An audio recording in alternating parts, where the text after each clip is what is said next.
A stockbroker died. A cipher nobody can crack. Welcome to Sayers and Secrets. I am your host, Samuel Drake. Tell me in the comments, where in the world are you tuning in from? It means a lot to have sharp minds like yours here. Now, the case begins. It was 10:43 on a Tuesday morning, and I was halfway through a cup of coffee that had exactly the right amount of bitterness when the doorbell rang. Not the usual drawn-out chime from the mailman or the polite buzz of a well-mannered client. This one was fast, impatient, and firm, like someone punching the buzzer instead of pressing it. I set the cup down and gave Wolfe a glance, but he didn't even twitch from behind his morning paper. The New York Times had just gotten to the financial pages, and for Wolfe, that meant the outside world had to wait until at least the market summary. "I'll get it," I said helpfully, as if I wasn't going to anyway. The man at the door was thin, neatly dressed, and wound tighter than Fritz's potato strudel. His suit was sharp but not showy, dark gray with a subtle stripe. His tie was red and knotted too perfectly, which always tells me someone's either a politician, a funeral director, or someone who lies for a living. His name, as I soon learned, was Warren Bishop of Bishop Investments. Yes, that's Bishop Investments. If you live in Manhattan and haven't seen his firm's logo slapped on the side of a bus or between innings on a Yankees broadcast, congratulations, you're either off the grid or deeply allergic to capital gains. He followed me inside without waiting to be asked. That alone earned him a mental red flag. People who walk past thresholds without hesitation tend to leave messes on both sides. When we reached the office, Wolfe didn't look up. He waited. That's his way of saying, if you want my attention, you'll earn it with words, not movement. "Mr. Wolfe," Bishop said, clearing his throat, "I've come to an urgent matter. Confidential, complicated, and if I may be blunt, potentially very expensive."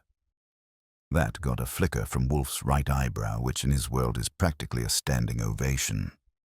"I'm seated," Wolfe said. "You're standing. Speak." Bishop did, and for once I wasn't bored. It started with an algorithm. No, not the kind that decides what ads you see when you search for men's socks once in 2018. This one was proprietary, high level, and locked down tighter than Fort Knox wearing a chastity belt. Bishop's firm had developed code named Helios to automate rapid arbitrage in international equity trades, the kind of thing that turns milliseconds into millions. But last Thursday, the code triggered a sequence of trades so unprofitable they created a fund overnight. 36 million gone in the space of 5 market minutes, which, in hedge fund terms, is a gunshot in a church. Bishop suspected sabotage. "Sabotage what?" I asked. "The code or the trades?" He hesitated. "I don't know. But Helios doesn't make mistakes. Not without help." That made Wolfe put down his newspaper. "You believe someone tampered with your system?" "I know it," Bishop said. "But I can't prove it yet. The logs were scrubbed, the backups were compromised, and the internal audit came back inconclusive." "But it's a cover-up, Mr. Wolfe. Someone engineered the downfall to look like a glitch." "Then why not go to the police?" I asked. Bishop gave me a look that was somewhere between exhausted and insulted. "Because they'll take months, they'll go public, and the damage to investor confidence would be fatal.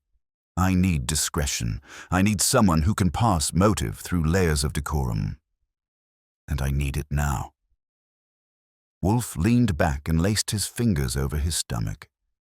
"You expect me to investigate a crime for which there is no evidence, no witness, and no named suspect, based solely on the implications of a machine?" Bishop nodded. "Correct." Wolfe closed his eyes. "You are fortunate. I have a week free, but I warn you my methods will not be what you expect." "I understand." "I doubt it." "Mr. Goodwin." "Yeah?" "Take down the details of the individuals with access to the code. The direct circle. No administrative flotsam. Only those who could alter Helios without permission." Bishop nodded and produced a small envelope from his jacket. Cream-colored. Embossed, because of course it was. There's a list of 5. Senior developers. Executives. 1 outside consultant. Wolfe took it but didn't open it. Have there been any other anomalies? Errors unconnected to Helios but near in time? Bishop hesitated. Yes. 2 days before the event, one of our systems flagged a login attempt from an unknown device. The alert was cleared by our head of cybersecurity, but I don't know. It seemed routine at the time. Nothing is routine, Wolfe said, when systems fail in sequence. I added, what about the motive? Bishop grimaced. Any of them could have one. 2 of the developers are competing for the same promotion. The outside consultant sued the firm 2 years ago and lost, and the CTO, Wallace Kane, is brilliant but volatile, drinks too much, talks too freely. He's the one who insisted the trade window remain open for Helios without human oversight. Wolfe nodded. That was your error, not the machine's. Bishop didn't reply. Wolfe finally opened the envelope and scanned the names. Very well. I accept the case.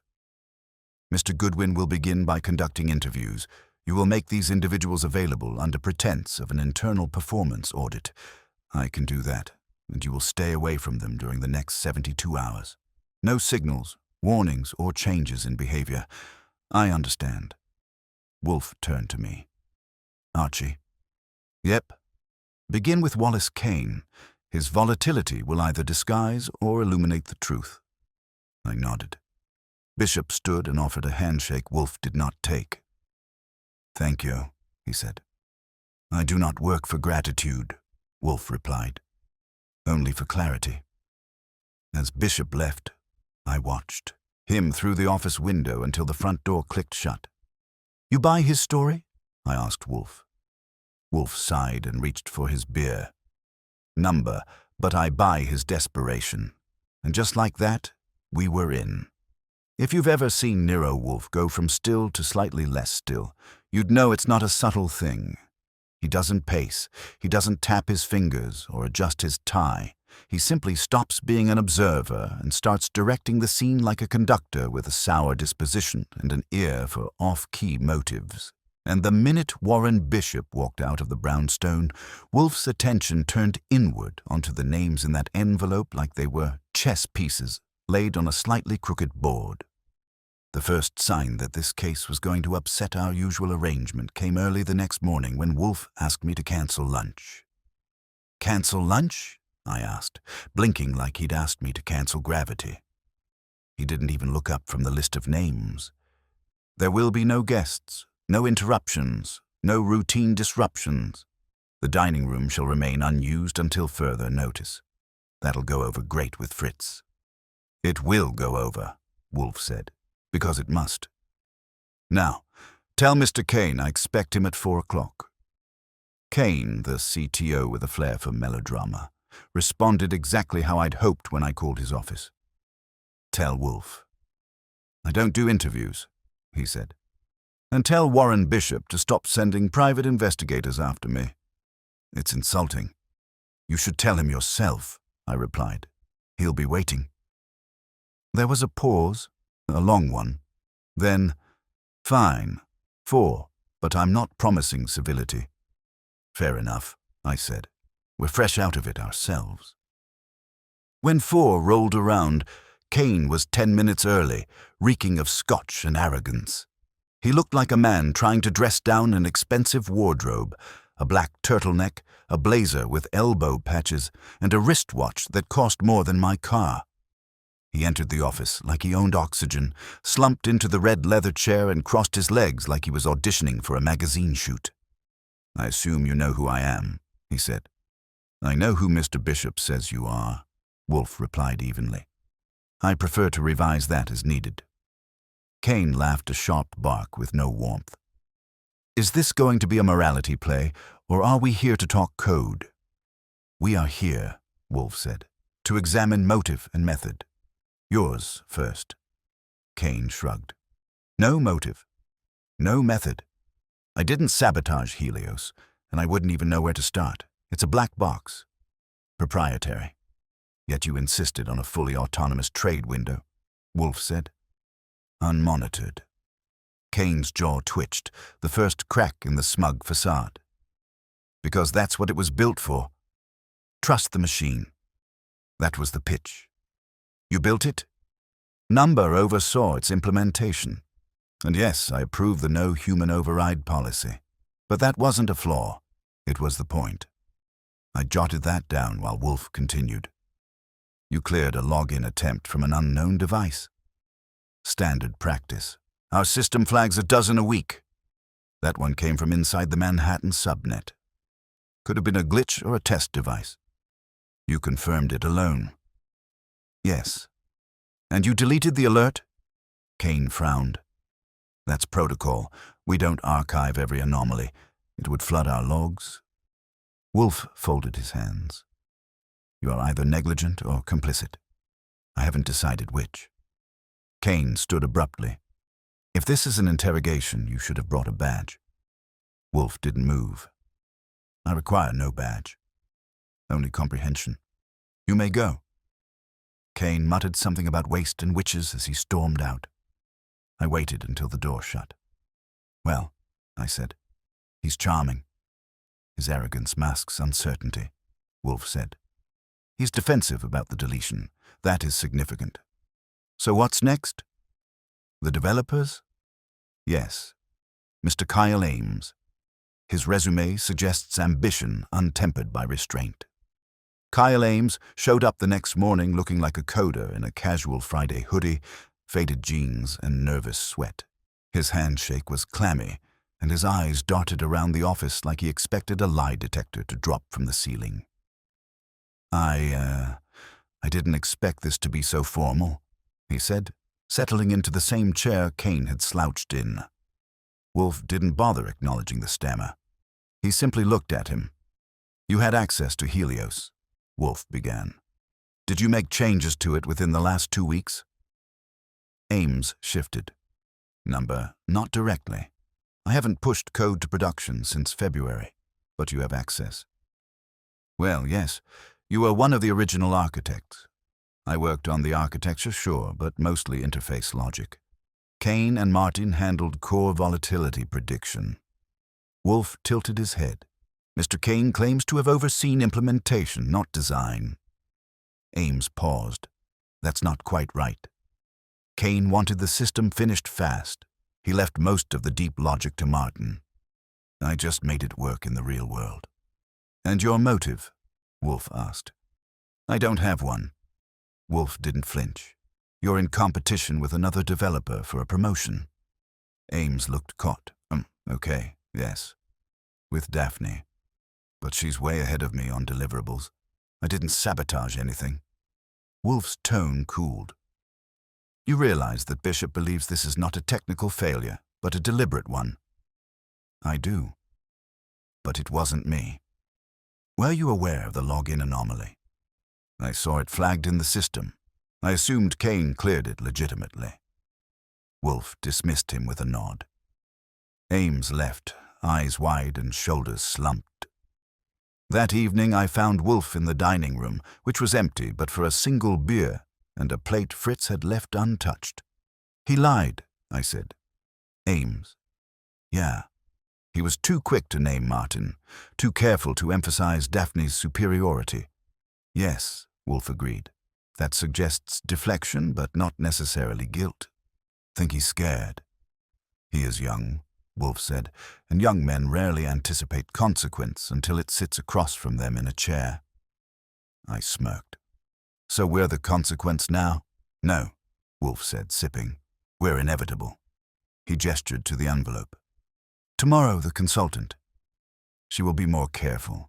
She has already lost once. Think she holds a grudge? Wolfe didn't answer immediately. Then, grudges, Mr. Goodwin, are less useful than debts. But both leave marks. And with that, the brownstone settled into its disturbed rhythm of visitors, lies, and the slow, steady scrape of truth pushing through concrete. We weren't at checkmate yet. but I had a feeling the Queen was already in play. By the time the third suspect was scheduled to show, the brownstone had taken on that low electric hum it gets when Wolfe is on the scent. Not rushing, not plotting, just listening, like a spider that already knows where the fly is headed. I'd updated the whiteboard in the office. Yes, we have one. Wolfe pretends to hate it, but he glances at it when he thinks I'm not watching. Kane, Ames, and 2 more on the list. Plus the consultant. Her name was Margot Ingersoll. Wolfe had flagged her as pivotal before she'd even arrived. Why? Because she had once sued Bishop's firm for breach of contract after they'd allegedly yanked a software project from her team and implemented it in-house. She'd lost, quietly. Wolfe had marked that kind of quiet as strategic, not submissive. She arrived at 11 sharp, dressed like a gallery curator who also ran a private intelligence firm. Navy suit, silver brooch, dark gloves worn indoors, and a smile that could slice titanium. "Mr. Wolfe," she said, "it's not often I get summoned without a subpoena." "You may sit," Wolfe replied. She did, gracefully, and looked around the room with a curiosity I recognized. Someone used to making assessments of people before speaking. Wolfe didn't waste time. "You were previously contracted to design components of Helios." "Yes, 3 years ago. I was hired to design the preliminary optimization engine for long-horizon forecasts. It was never completed." "Why not?" "Because the bishop panicked. He feared regulatory scrutiny. Said the model was too complex, too risky, and too hard to defend in a deposition. But the model was retained." "Correct. Gutted, redesigned, and handed to the internal team." "You sued?" "I did." "And you lost?" "In court, yes. In principle, not entirely." Bishop settled another contract quietly later that year. Wolfe nodded, as if checking off a prediction.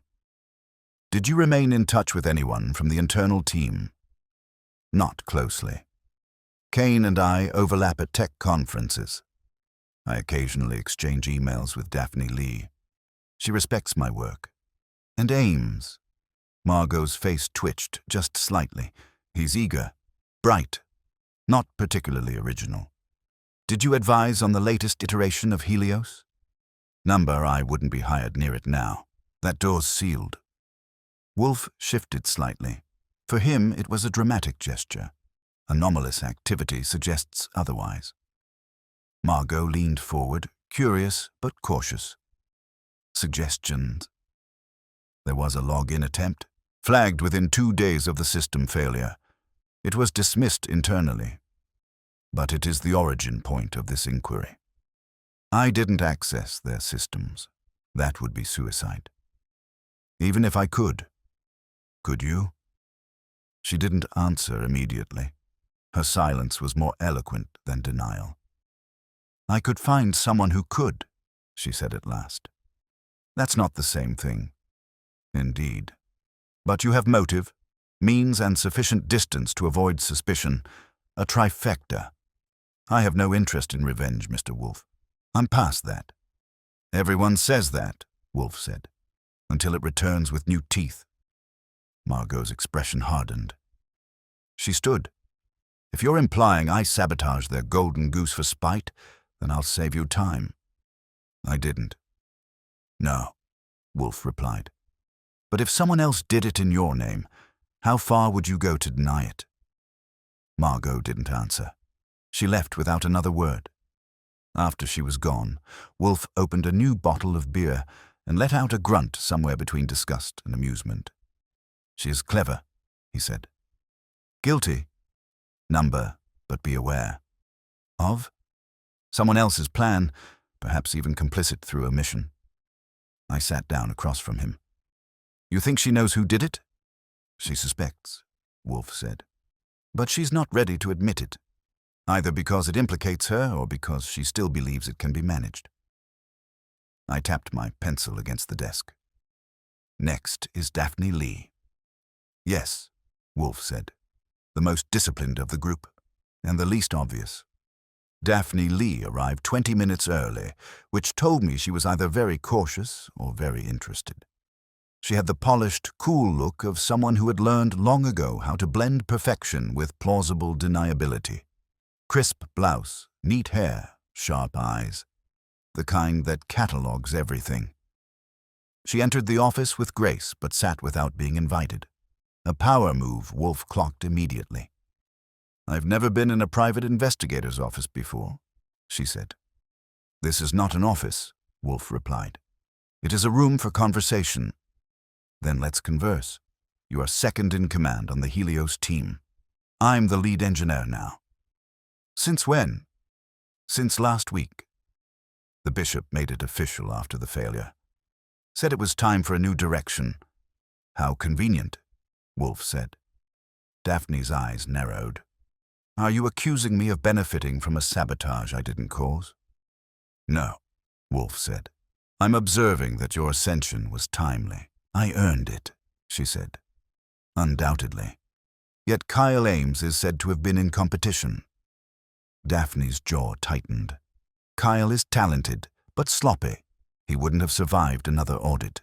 Yet he remains employed. Warren believes in second chances, or fears lawsuits."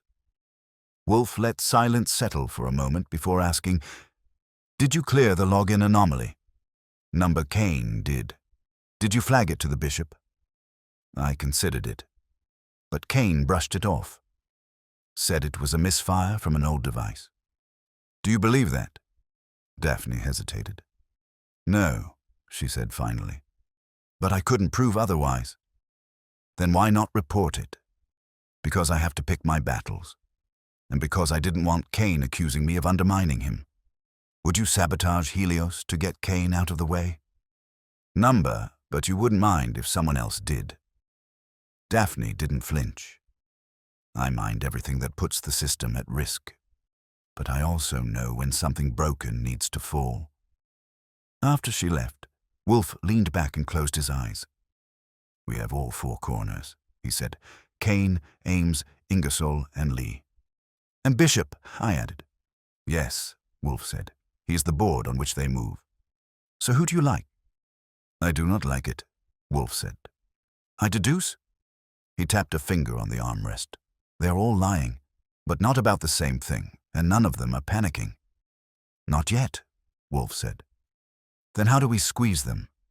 "We do not," he said. "We provoke." "By?" "Tampering with something else," Wolfe said. "Something they believe is safe."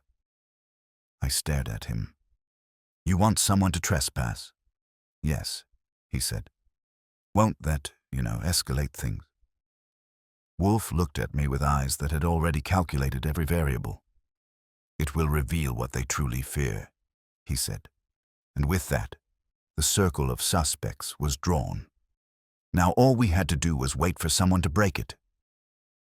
There are two types of people in New York.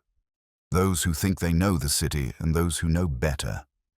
I've been in both categories, and trust me, the second one stays alive longer. The morning after Wolfe issued his directive to provoke, he returned to a state of deliberate stillness, while I got to do the opposite. Fieldwork in our peculiar partnership is my side of the scale. Wolfe likes his cases like his meals, well-seasoned, not rushed, and served to his exact taste. And when it comes to serving that kind of dish, someone has to collect the ingredients, which brings us to my first stop. A Soho cafe called Node, the kind of place where baristas look like UX designers and lattes cost more than lunch. Kyle Ames had a regular table there, according to Fritz's intel, which is a polite way of saying Fritz knows people, and those people talk. Sure enough, Kyle was camped by the window with a tablet, a pair of earbuds, and the posture of someone trying to forget they might be fired soon. I slid into the chair across from him. He jumped about an inch, then groaned. You." "Morning," I said cheerfully. "Nice tablet. Are you reading code or avoiding it?" "What do you want?" "Same as yesterday." "The truth?" Have you ever thought about why Wolfe didn't press you harder? He blinked. I thought he wasn't being interrogated. No, that was foreplay. But here's the thing, Kyle. The real reason Wolfe kept it light is because he didn't need your words. He wanted your fear. He stared at me. You want to talk about fear? He said. Try writing a 7,000-line script while watching your best friend beat you to a promotion. Daphne? He nodded. She's better, he admitted. Cleaner, faster, smarter. But she plays politics too. And when Kane vouched for her, I knew it was over. Kane vouched for her? Yeah. Said she had the right executive instincts. Whatever that means. The guy's 2 drinks from blackouts most days. I leaned in. Did Kane ever approach you about tweaking Helios behind the scenes? Kyle shook his head quickly. No way. I mean, he might have. But not with me. He always treated me like I was junior varsity. He wouldn't trust me with something like that. So you'd have no idea if he messed with it? None. And even if he had, he'd need someone else to pull it off. There's no way he'd get through the deployment servers himself. That was Daphne's territory. Not Martin's. He frowned. Martin hasn't touched Helios in months. He bailed on the project halfway through. That caught my ear. Martin who? Martin Zell, senior analyst, coded the first-gen volatility map. I quit 6 weeks ago, moved to Seattle. Wolfe's list hadn't mentioned him. That meant one of 2 things. Bishop left him off intentionally, or he really didn't think Zell mattered. I wrote it down anyway. Next stop, Daphne Lee. She worked out of a co-working space on Park, one of those sleek glass cubes with a minimalist logo and maximum surveillance. Her office was nothing special. 1 monitor, 1 whiteboard, and 1 cactus. But her expression when I walked in, that was something. I already spoke to Wolfe. Sure, I said, sitting. But I'm the follow-up. Like a second interview, only you can't tank it and hope they forget you. She sighed. Fine. Ask. What changed after Kyle's review 6 weeks ago? He stopped trying to outpace me and started trying to stay invisible. Meaning? Meaning he gave up. Did the bare minimum. I think he knew the promotion was going to me no matter what. Because Kane backed you. No, she said. Because I earned it. Kane backing me was just optics. And Kane never asked you to bypass code safeguards? She blinked. Number, but if he had, I'd have reported him. I shrugged. Unless you didn't want to ruin your shot. Her jaw tightened. I don't do shortcuts. What about Zell? Her eyes widened, just slightly. Martin? What about him? You worked together, right? Early on, yes. But he dropped out. Got spooked by the way the project was evolving. How so? He thought we were pushing too far, automating too much. Said we were building something we couldn't control. And Kane told him to take a leave. He never came back. Did he leave any access behind? Not that I know of. Have you ever heard from him? She hesitated, then shook her head. Number, it wasn't a lie. But it wasn't the truth either. Not a full one. I called Wolfe from a payphone outside the building. Don't ask why. I just don't trust private equity offices and their in-house listening software. Martin Zell, I said. Name ring bells? No, Wolfe replied. But it should. He worked on Helios. I quit 6 weeks ago. Nobody's mentioned him. Then he is relevant. Think he did it? Number, but someone may have used his exit as cover. Want me to find him? Not yet. Continue. Next on my list, Kane. Again. Not at the brownstone. This time I visited his apartment in Tribeca, luxurious, oversized, and stuffed with more Bluetooth speakers than a nightclub. Kane answered the door with a glass in one hand and a robe in the other. You're persistent, he muttered. You're evasive, I said. He waved me in, sloshing scotch across the marble countertop. What now? Zell, why didn't you mention him? Kane blinked. He's gone. Quit. Said we were playing God with broken dice. I didn't think he mattered anymore. Did he have access? Technically, yes. But nothing current.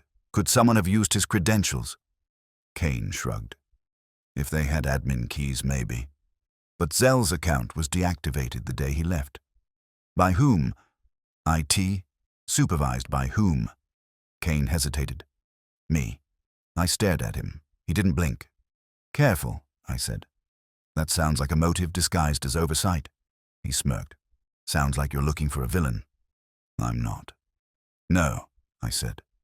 But you sure make a good decoy. I returned to the brownstone just after 6. Wolfe was waiting, not with beer this time, but with a closed folder and one raised brow. Report, he said. I gave him the short version.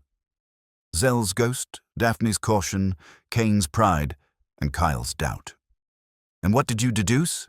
Wolfe asked. Daphne's hiding something. Kane's too arrogant to be careful. Kyle's too scared to act alone. Zell might be the key if he's even alive. Good, Wolfe said. I waited for more. He said nothing. That's it? I asked. No orders. No dinner. There will be dinner, Wolfe said. But first, Mr. Panzer is on his way. Saul? Yes. We need eyes in places not visible from the front door. Meaning? Someone, Wolfe said, will try to erase their steps. Tonight.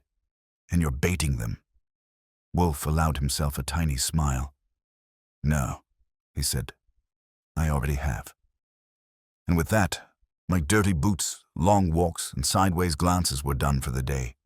But the game. The game had just tipped.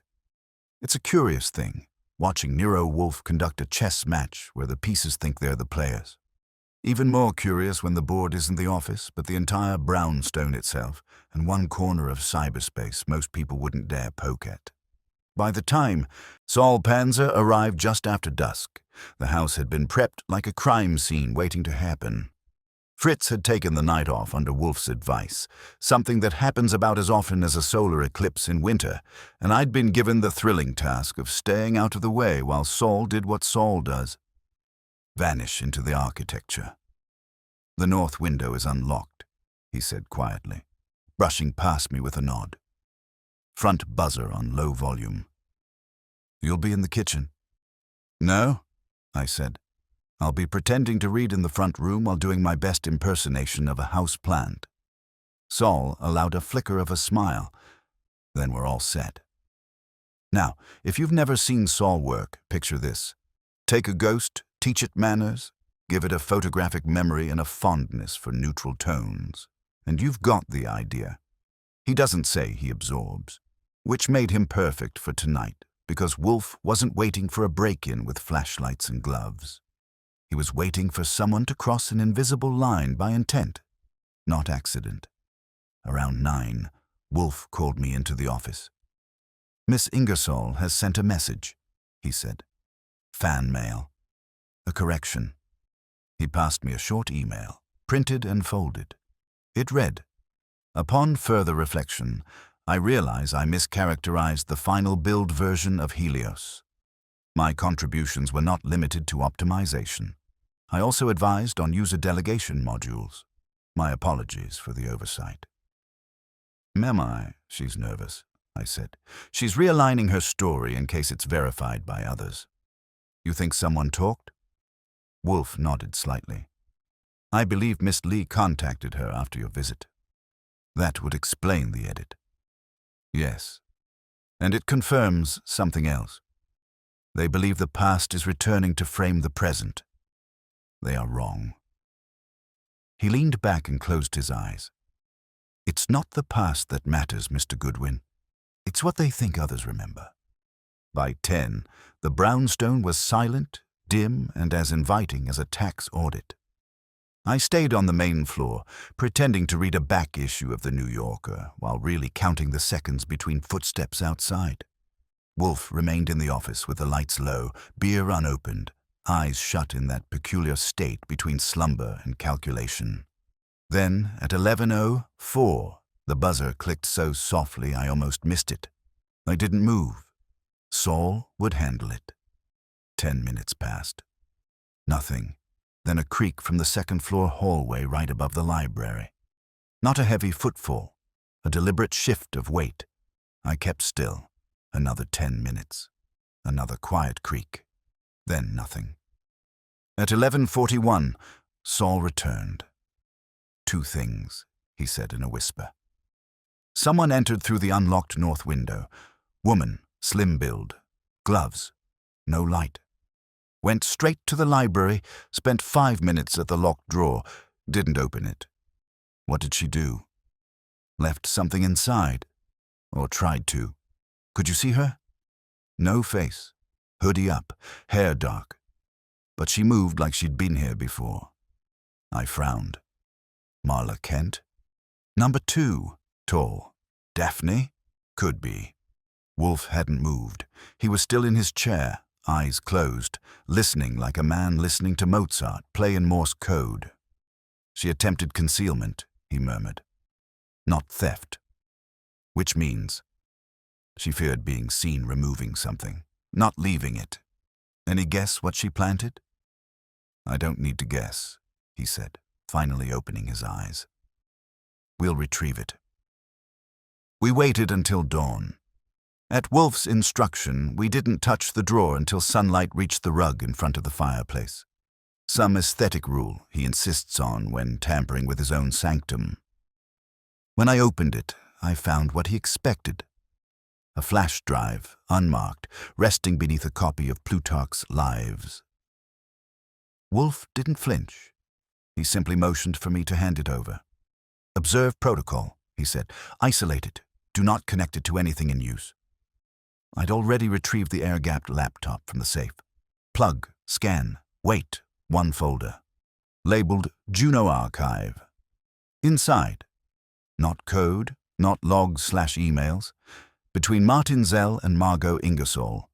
Timestamps from 8 months ago.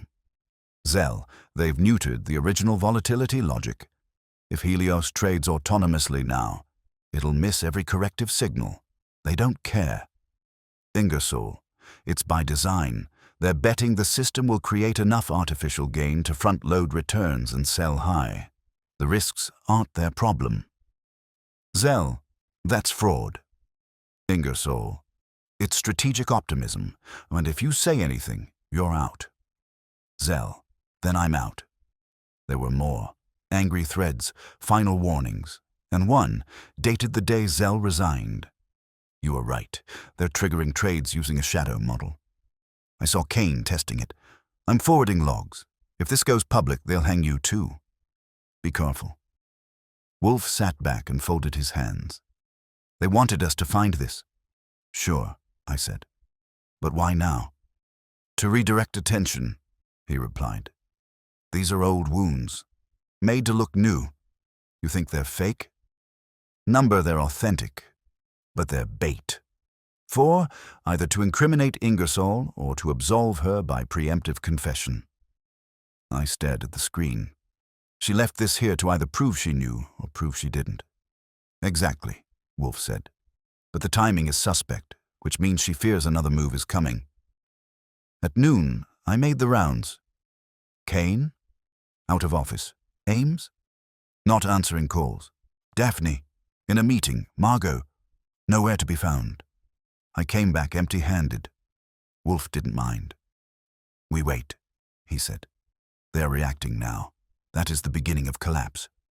Still think Zell's clean. I think Zell was frightened, principled and clever. That makes him dangerous. Not guilty. So, who dropped the drive? I suspect Daphne. Why?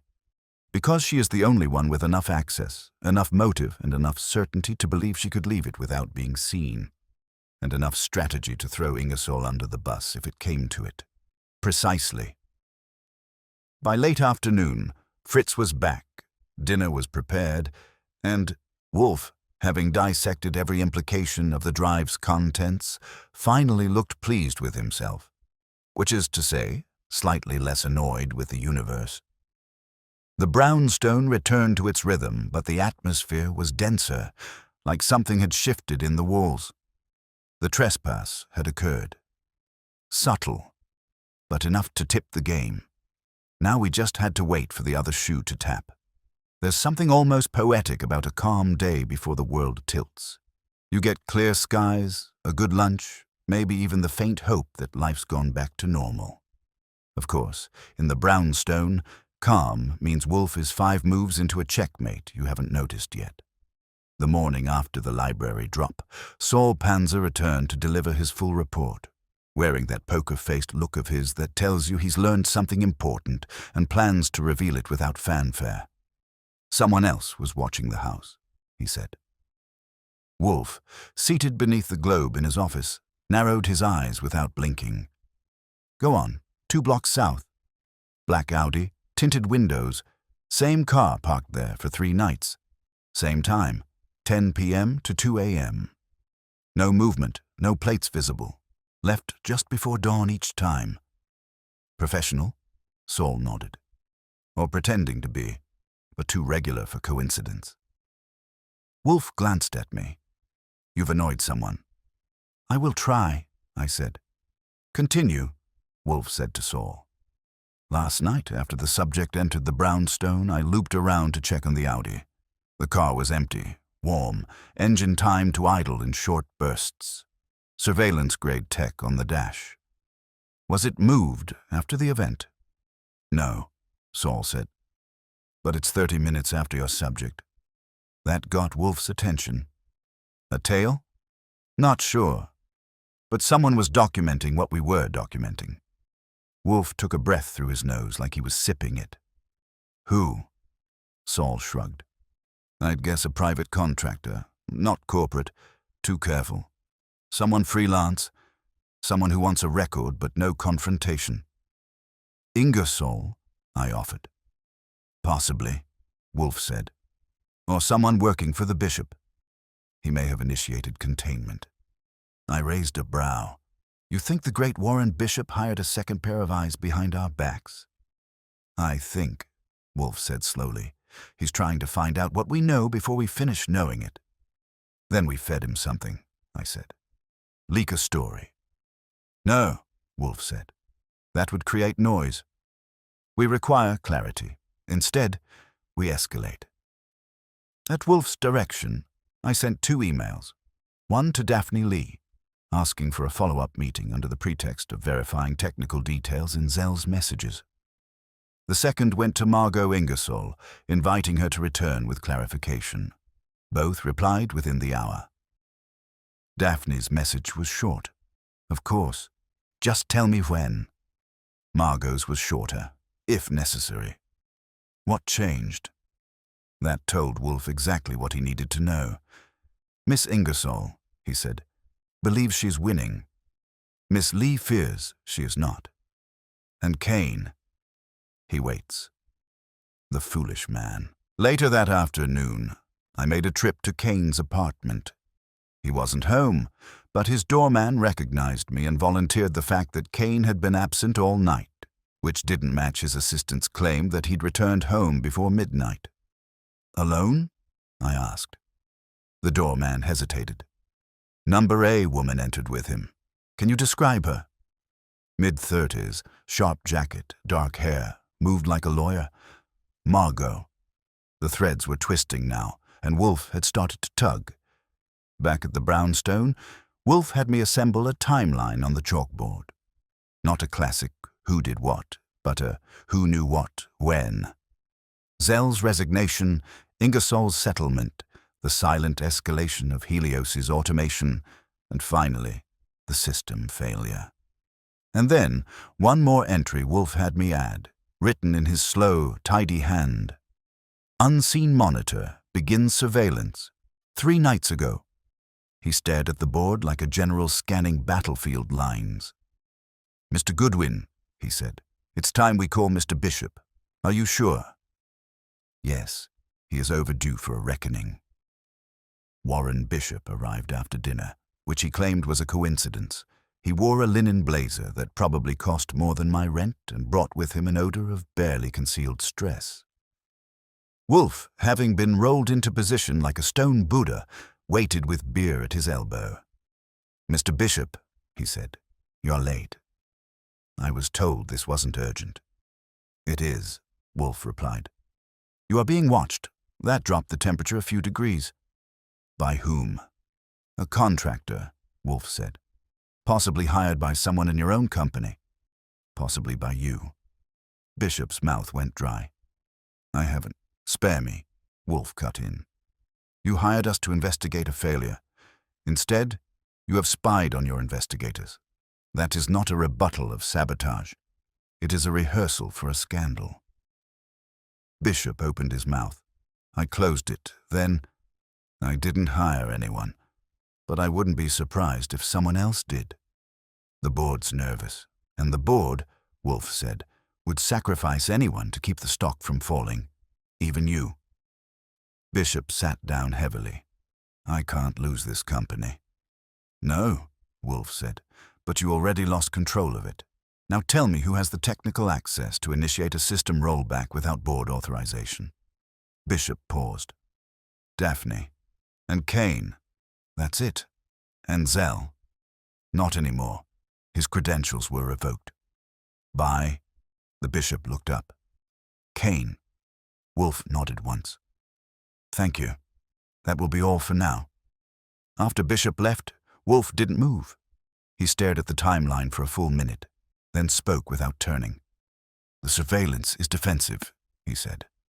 "Someone is afraid we'll uncover something they missed. Something not even the bishop knows. Like? A second failure. One hidden in the logs. From when? The day Zell quit." I exhaled. "You think Zell sabotaged it before he left?" "No," Wolfe said. "I think someone used his departure to install a failsafe, one that failed early and was covered up." I stared at him. "And that someone is Kane, or Lee, or both." Wolfe turned slowly toward me. "Contact Saul. I want surveillance on both. Tonight. What am I doing?" "You," he said, "will pay a visit to the ghost." "Zell?" "Yes." "Where?" "Seattle," Wolfe said calmly. "You leave tonight." I caught the red eye, which is the airline industry's polite way of saying you'll feel like death, but on a schedule. I didn't sleep. Couldn't.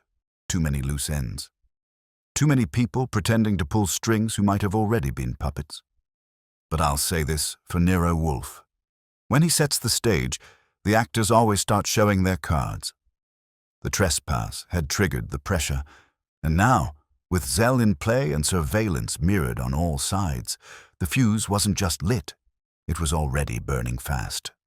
Flying across the country on Nero Wolfe's dime wasn't my idea of vacation, but the man has a way of making even airline peanuts feel like a form of deductive reasoning. My red eye landed in Seattle just after dawn, and by 9 o'clock I was knocking on a door that looked like it hadn't been opened in a while. Martin Zell answered wearing a flannel shirt, 2-day stubble, and a look that suggested I'd just interrupted a very deep and very voluntary exile. "You're a long way from home," he said, not quite inviting me in. "That's true," I said, "but then again, so are you." Zell hesitated, then stepped aside. 5 minutes. That was 4 more than I expected. His place was what you'd imagine if a tech prodigy and a wilderness hermit had to share rent. Bookshelves stuffed with crypto policy papers next to a dusty camping stove and 2 monitors humming like nervous cats. "I'm not going back," he said without prompting, arms folded across his chest. "I'm not here to drag you back," I replied. "But the world you left? It didn't stay behind." He watched me closely. "Let me guess. Helios is failing." "It already failed," I said.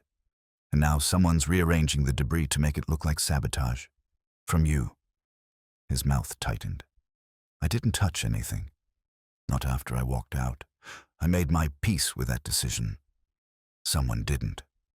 Wolfe thinks your exit was used as a smokescreen. Something happened in the system the day you left. You were the perfect fall guy." Zell didn't move. Then, slowly, he crossed to the desk and opened a folder. Inside were printouts, code snapshots, deployment timestamps, and system access logs. I saved these before I wiped my access. I wasn't sure why. Paranoia, maybe. Or instinct. He handed them to me. 3 days before I left, he said. A shadow process was activated in the Helios sandbox outside the normal compile flow. It wasn't mine. But it was, written to mimic my style. A plant, I said. He nodded. I flagged it. Kane dismissed it, said it was a test stub. But it wasn't. It was active. Who wrote it? Could have been Daphne. She's good. Or Kane himself, if someone fed him the shell, but the handwriting isn't mine, and I made damn sure to log that before I left. I looked through the stack. Sure enough, there it was, an email, printed, time-stamped, and sent to Margot Ingersoll with a subject line that read, "False flag in trade logic, not my code." What did she do with this? She replied once. She said she'd look into it quietly. That's all. I took the file. "This might save you," I said. Zell gave a dry laugh. "I'm not the one who needs saving. Not anymore." Back in New York, Wolfe had already begun tightening the noose. While I was airborne, Saul Panzer had trailed Kane through a detour to a private midtown office. An hour-long visit. No explanation. No sign-in. Just a shadow meeting in a shadow place. "That room," Saul told Wolfe, "belongs to a firm called Colton Advisory. They specialize in strategic risk mitigation, code for corporate cleanup." Wolfe looked unsurprised. "Mr. Kane is preparing his exit, and someone else's fall." "Precisely." "And Daphne?" "Nowhere yesterday," Saul said. "But late this morning she met with Miss Ingersoll at a bar in Brooklyn. 1 hour, no audio, just photos." Wolfe leaned forward slightly. "They have aligned." Saul nodded. "And that," Wolfe said, "confirms the clock is ticking." When I returned to the brownstone, Zell's files in hand, Wolfe was already waiting. The office was darker than usual, with only the desk lamp lit, and Fritz had left a tray with 2 steaming mugs of coffee Wolfe wouldn't drink until the hour and temperature were suitable. I handed him the folder. He leafed through it in silence. "Zell," he said finally, did not merely flee. "He set a tripwire, and Miss Ingersoll has kept it hidden until now, which means she's not as clean as we thought." "Miss Ingersoll is never clean," Wolfe said. "She is cautious. That is her greatest strength and greatest weakness." He tapped the final page of Zell's evidence. "Call them," he said. "All of them, even Bishop. Especially Bishop." I blinked. "Office gathering?" "Yes." "Are you sure?" "Yes." "Because once we do this, Mr. Goodwin," Wolfe interrupted, "the game is no longer in motion, it is in the end play." I made the calls. One by one, all were invited to the brownstone for a final review of facts before Wolfe reported to the board.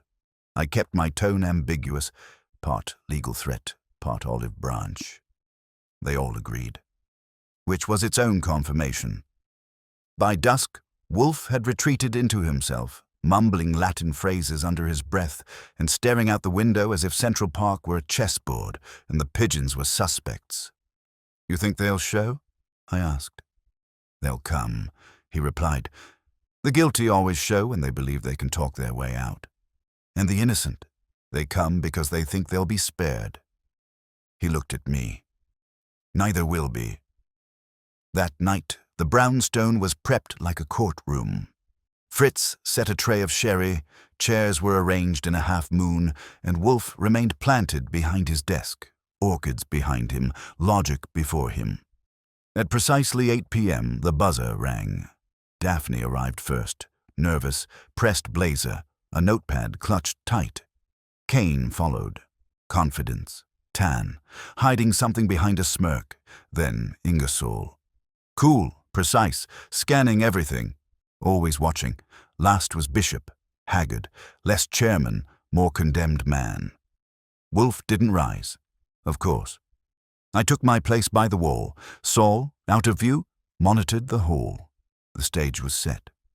And Wolfe. Wolfe adjusted his tie by a quarter-inch, sipped the sherry Fritz had poured exactly 15 minutes prior, and said in that calm, heavy voice of his, "Ladies and gentlemen, thank you for coming. I'm here to reconstruct a sequence of events you each believe is too complex to be fully known." He paused. "You are incorrect." The room went still, and the game, at last, turned to revelation.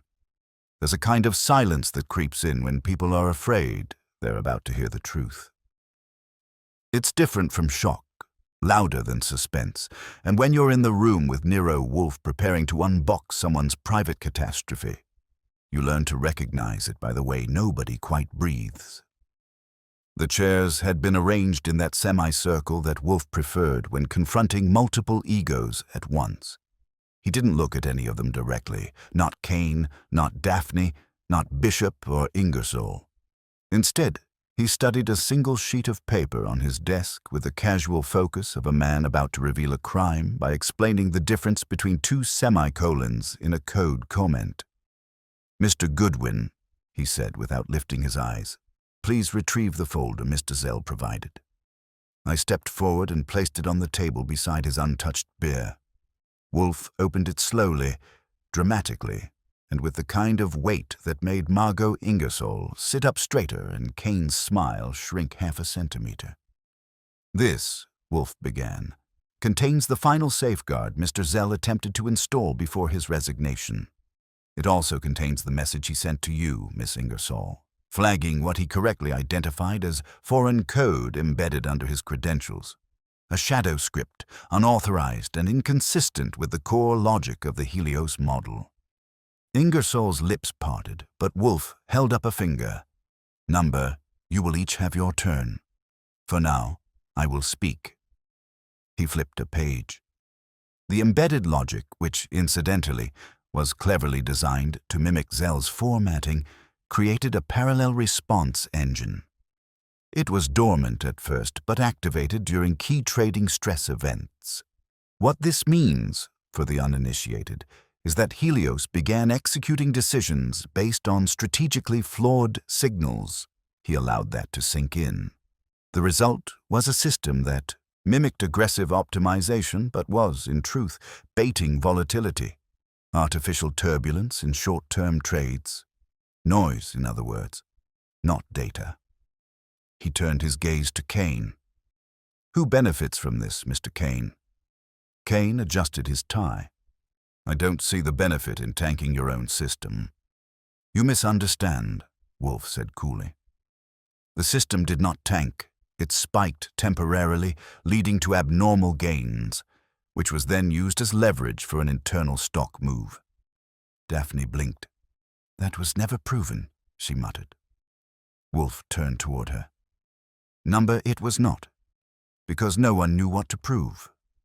You see, once Zell resigned, Mr. Kane's access allowed him to quietly migrate Zell's remaining credentials to a shadow repository. This was used to execute a trigger from an off-site node, and the timing of those trigger weights totally aligned precisely with the sale of Bishop's Class C stock on a confidential private ledger. Bishop leaned forward. "I didn't authorize." "No," Wolfe said. "You were a passenger. Your sale was orchestrated by a recommendation from Colton Advisory, whose risk officer also received a silent dividend from a Cayman shell, one I believe Miss Lee had knowledge of, though likely not control." Daphne's mouth opened. Closed. "No denial," Wolfe went on. "And who did construct the shadow engine? That is the only unresolved question. Miss Ingersoll, I believe, was aware of it, but misled as to its true purpose. Her silence after Zell's warning indicates she feared exposure more than sabotage." Ingersoll sat frozen, jaw tight. "Your turn," Wolfe said firmly. Now, she straightened her posture like it was armor. "Yes. Zell warned me, but I believed it was posturing. I had no proof. If I'd exposed it then, I would have been the one blamed. You don't survive long at Armitage Financial by pointing fingers in the dark." "You survive," Wolfe said, "by pretending the house is not on fire as long as the sprinkler system is someone else's department." She gave a bitter smile. Exactly. Wolfe turned next to Kane. You made the engine, he said flatly. You disguised it. You ran it from an anonymized IP, and when it began to tip, you arranged for a failover to pin its logic on Zell's old routines. Kane shrugged. And your proof? Wolfe gestured. Miss Lee, if you please. Daphne hesitated. Mr. Wolfe, I would not ask, he said, unless you were already caught. The server logs, the audit file from the sandbox environment. You printed it. Daphne's face was drained of color. She reached into her bag and removed a thick packet. You knew? Kane said sharply. I suspected, she said, eyes still on Wolfe. But I didn't know how far you went. Not until I compared timestamps from the logs. Wolfe took the packet and laid it beside Zell's. You used Zell's legacy keys, he told Kane, but the sequence identifier, that was yours. Miss Lee recognized it. Kane stood up, but no one else did. You think this ends me? He asked. No, Wolfe said. It ends. This, Armitage Financial, will likely cover the exposure. You, however, will be asked to resign, quietly and with a sealed agreement. Miss Ingersoll will receive a negotiated immunity for her silence. Miss Lee will likely be promoted for knowing when to speak and when not to. Wolfe looked at Bishop, who hadn't moved in minutes. And you, Mr. Bishop, will issue a statement tomorrow about system upgrades and a transition of leadership. It will be vague, but it will suffice. Bishop exhaled deeply, like a man who knew he had no cards left. Why? Kane asked, voice quieter. Why help them? Why not expose the whole thing? Wolfe looked at him with something close to disdain, because this wasn't a matter of law. It was a matter of trust. You corrupted a system not to break it, but to bend it toward short-term power. That is not illegal. Merely vile. Silence again. I broke it. So we're done. Wolfe shook his head. Tomorrow I shall send the packet to the board, along with recommendations for restructuring. Mr. Zell will remain untouched, and Armitage Financial will survive. He leaned back. You are dismissed. One by one they stood. Ingersoll left first, cool but quieter. Daphne followed, her notepad forgotten on her chair. Kane walked out last, pausing only to glance at Wolfe, as if trying to solve him like a difficult equation. He failed. After the door shut, Wolfe finally allowed himself a full breath. I poured him a fresh beer. He didn't speak until half the glass was gone. Mr. Goodwin, he said at last, human ambition is never so dangerous as when it disguises itself as progress. I nodded. And when it does? He raised the glass. Call a gardener. Burn the weeds. I grinned. Careful, you're starting to sound like me. Puis, he muttered. And just like that, the gathering dissolved. The storm passed, the truth landed, but one section still remained. Dinner. If there's anything I've learned watching Nero Wolfe operate, it's that a proper reveal doesn't always arrive with fireworks. Sometimes it's more like the final click of a safe you've been working at for hours. No drama, no sudden bang.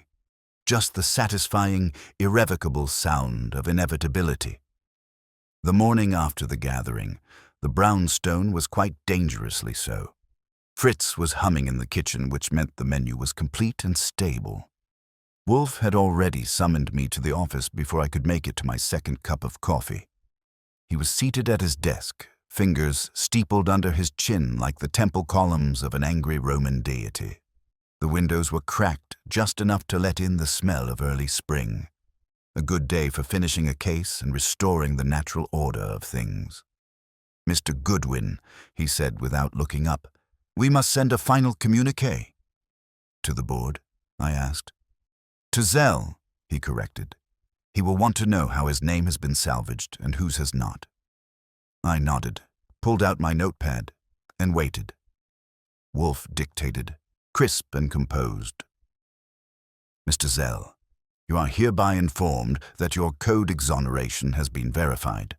The unauthorized script was not of your making, and its functionality was leveraged by Mr. Jonathan Kane, with passive compliance from Miss Ingersoll.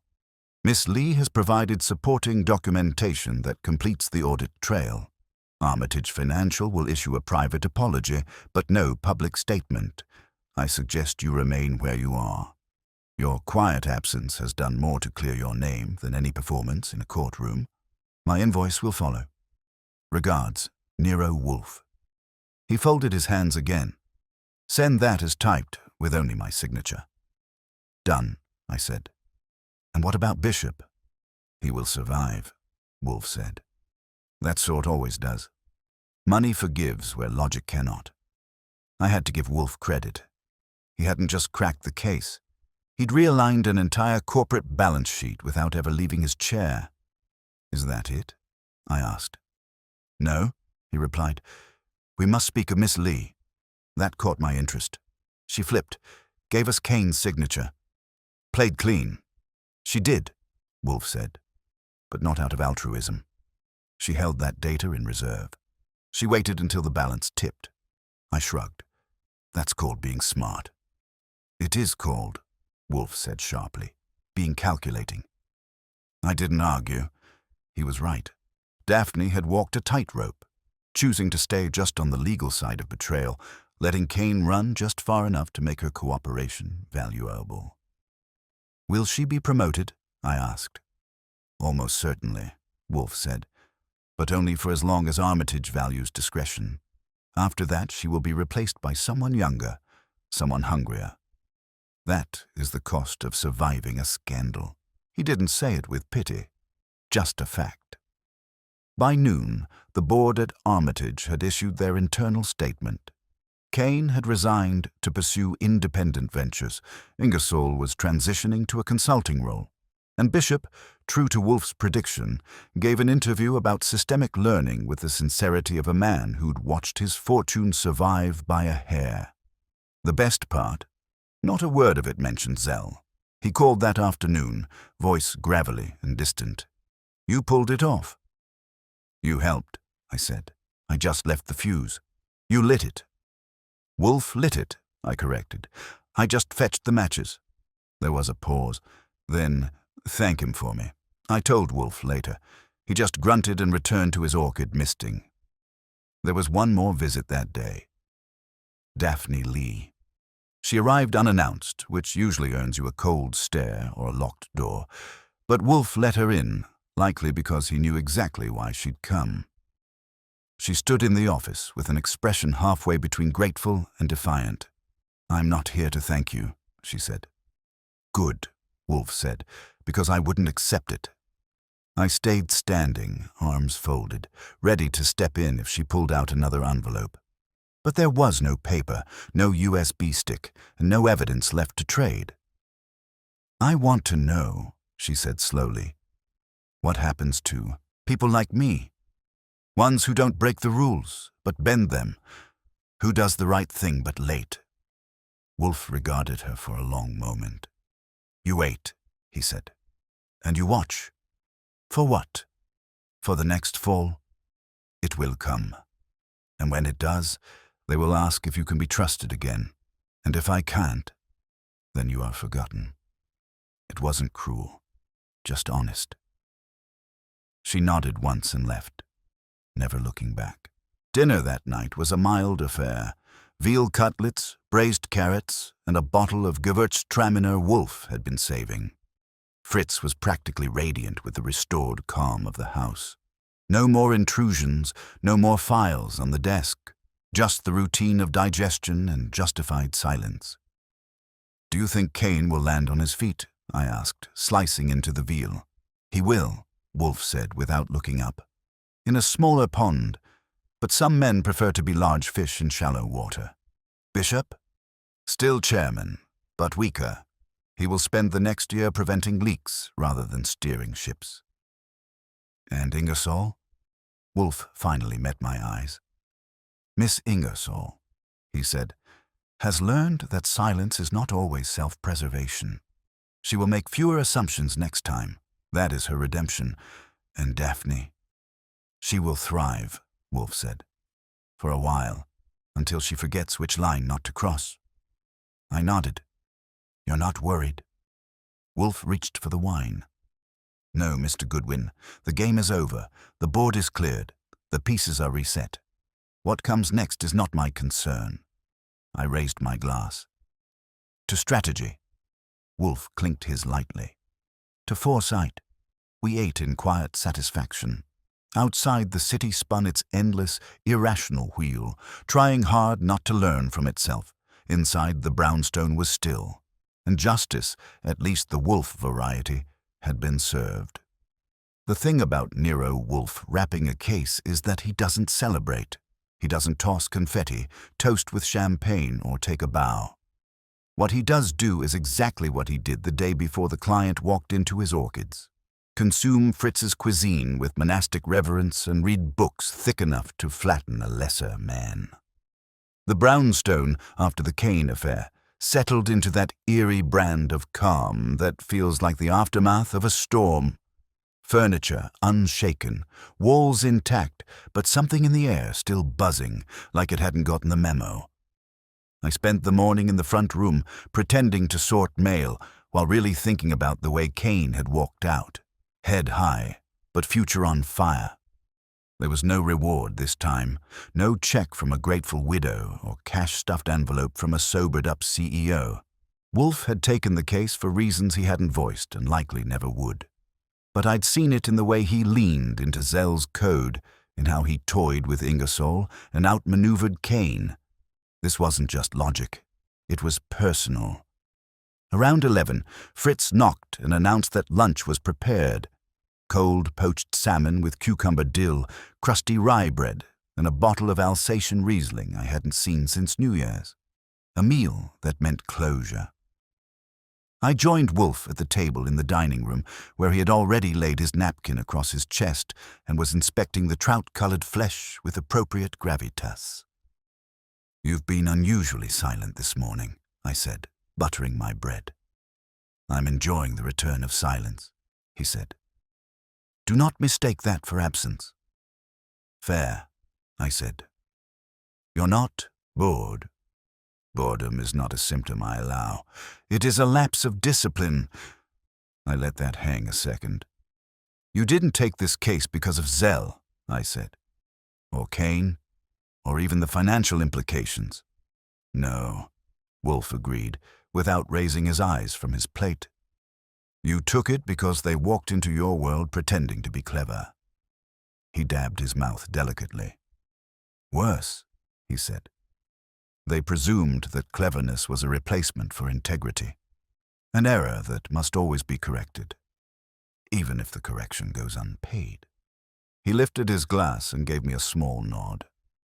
Some debts are not measured in dollars. Later that afternoon, Saul Panza dropped by. He had that expression that said he wasn't here for coffee and a chat. "There's chatter," he said, after Wolfe waved him to the red armchair. "Colton Advisory has been instructed to scrub all remaining logs related to Kane's meetings. Quiet, but definite." "Kane is shielding his flank," Wolfe observed. "Pointless." "Also," Saul added, "Zell's name has reappeared in some corners. Not on official channels, but among private heads.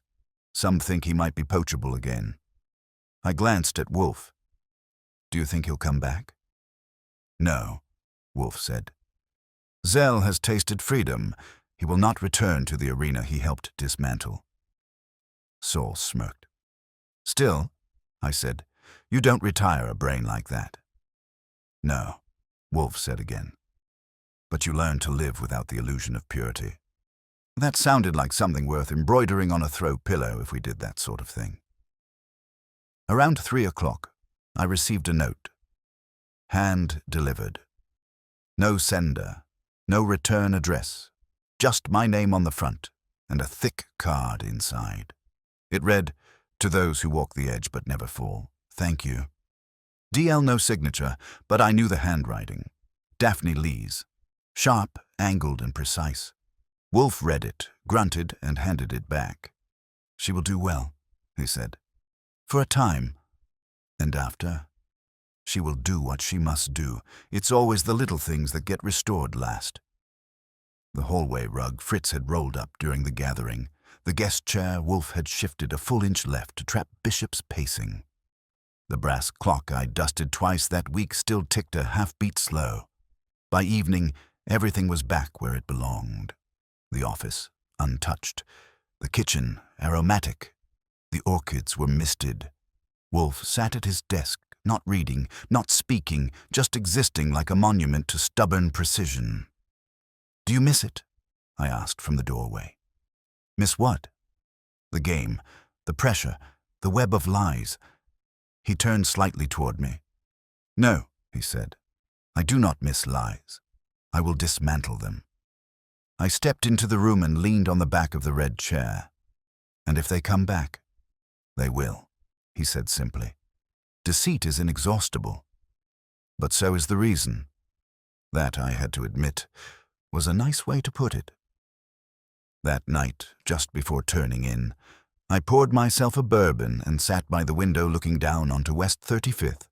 The city hadn't changed, still loud, still hungry. But inside the brownstone, the air was clearer. Kane was finished. Zell was free. And Wolfe had proven once again that a man with the right words doesn't need to lift a finger to set the world straight. As for me, well, I was going to bed early. No gunplay, no car chase, no corpses. Just the truth, elegantly unpacked in a room where lies came to die. Before the lights went out, I passed the office one last time. Wolfe hadn't moved. His eyes were closed, lips curled in something that might have been satisfaction or digestion. "Good night," I said. He didn't answer. He didn't need to. The case was closed, dinner had been served, and the world, at least for now, was back in its proper order.